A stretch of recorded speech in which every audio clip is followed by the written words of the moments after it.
AC non AC మొత్తం అంత ఇక్కడ ఉన్నది. Dining hall plus reception restaurant area.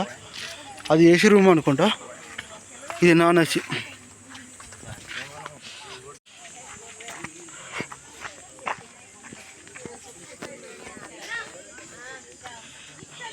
కానీ వాటర్ ఉంటే మాత్రం ఇది ఒక రేంజ్లో ఉంది. ఈ వాటర్ లేకపోవడం వల్లనే ఎంత. కానీ చాలామంది ఏంటంటే ఇక్కడికి వచ్చి కునుకు తీసుకోవడానికి వచ్చినాం కదా. మళ్ళీ ఇక్కడి నుంచి మేము పోయింది ఎక్కడికి వెళ్తా, మేడారంకి వెళ్తున్నాం.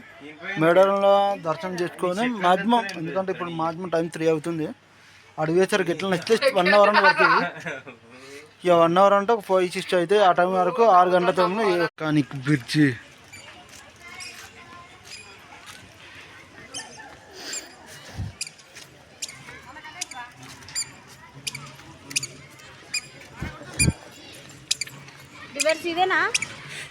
ఇంత మొత్తం వర్షం పడుతుంది, కానీ చూడని మొత్తం అదిరిపోయింది. చాలా మందికి ఈ లక్నవరం వచ్చిన తర్వాత ఎక్కడ ఉండాలన్నది ఇంత ఈజీగా అర్థం కాదు. కానీ ఇదే ఐకాన్ బ్రిడ్జి మీద ఎదురుగా నాకైతే కనిపించింది. బ్యాక్ సైడ్ ఇది 3000 ఉంటుంది.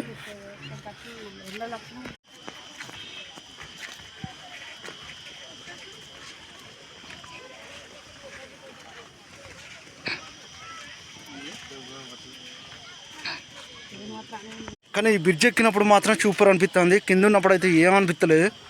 కానీ ఏదో కొంచెం ఫీలింగ్ అయితే మ్యాక్సిమం చేస్తున్నా. బట్ ఈజీ నేనుగా లండన్లో ఉన్న కేబుల్ బ్రిడ్జ్ మాదిరినే కట్టినట్టున్నాయి. చూస్తేనే అర్థమవుతుంది.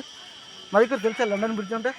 అదే ఇప్పుడే చూసి ఈ లక్నవరం నుంచి దాదాపు ఈ 4 సారి 2015, 2018, 2020 లాక్డౌన్ టైంలో ఒకసారి, ఇప్పుడు 2025 టైంలో ఇప్పుడు ఒకసారి. సో మొత్తం చూసారు ఐకాన్ బ్రిడ్జ్ మనకు మొత్తం ఒక లెవెల్ ఉంటుంది, ఒక పిచ్ ఉంటుంది. కింది నుంచి మీ దాకా యాక్చువల్గా చెప్పాలంటే ఈ బ్రిడ్జి రాజశేఖర రెడ్డి గారు ఉన్నప్పుడు అయితే శాంక్షన్ అయింది. అంటే మొత్తం నిర్మాణం పూర్తి అయ్యేసరికి అయితే దాదాపు 2.5 years పట్టిందట.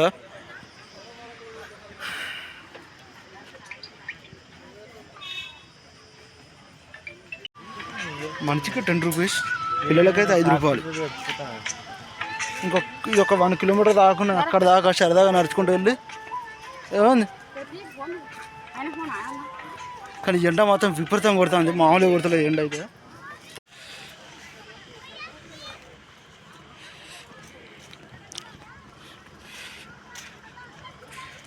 యాక్చువల్గా ఈ రూట్ ఉంది కదా, ఈ రూట్ మొత్తం ఏంటంటే పాకాలకి వెళ్ళిపోయే రూట్ అన్నట్టు. ఈ లేక్ మొత్తం సో వరంగల్లో పాకాల దగ్గర 40 kilometers జర్నీ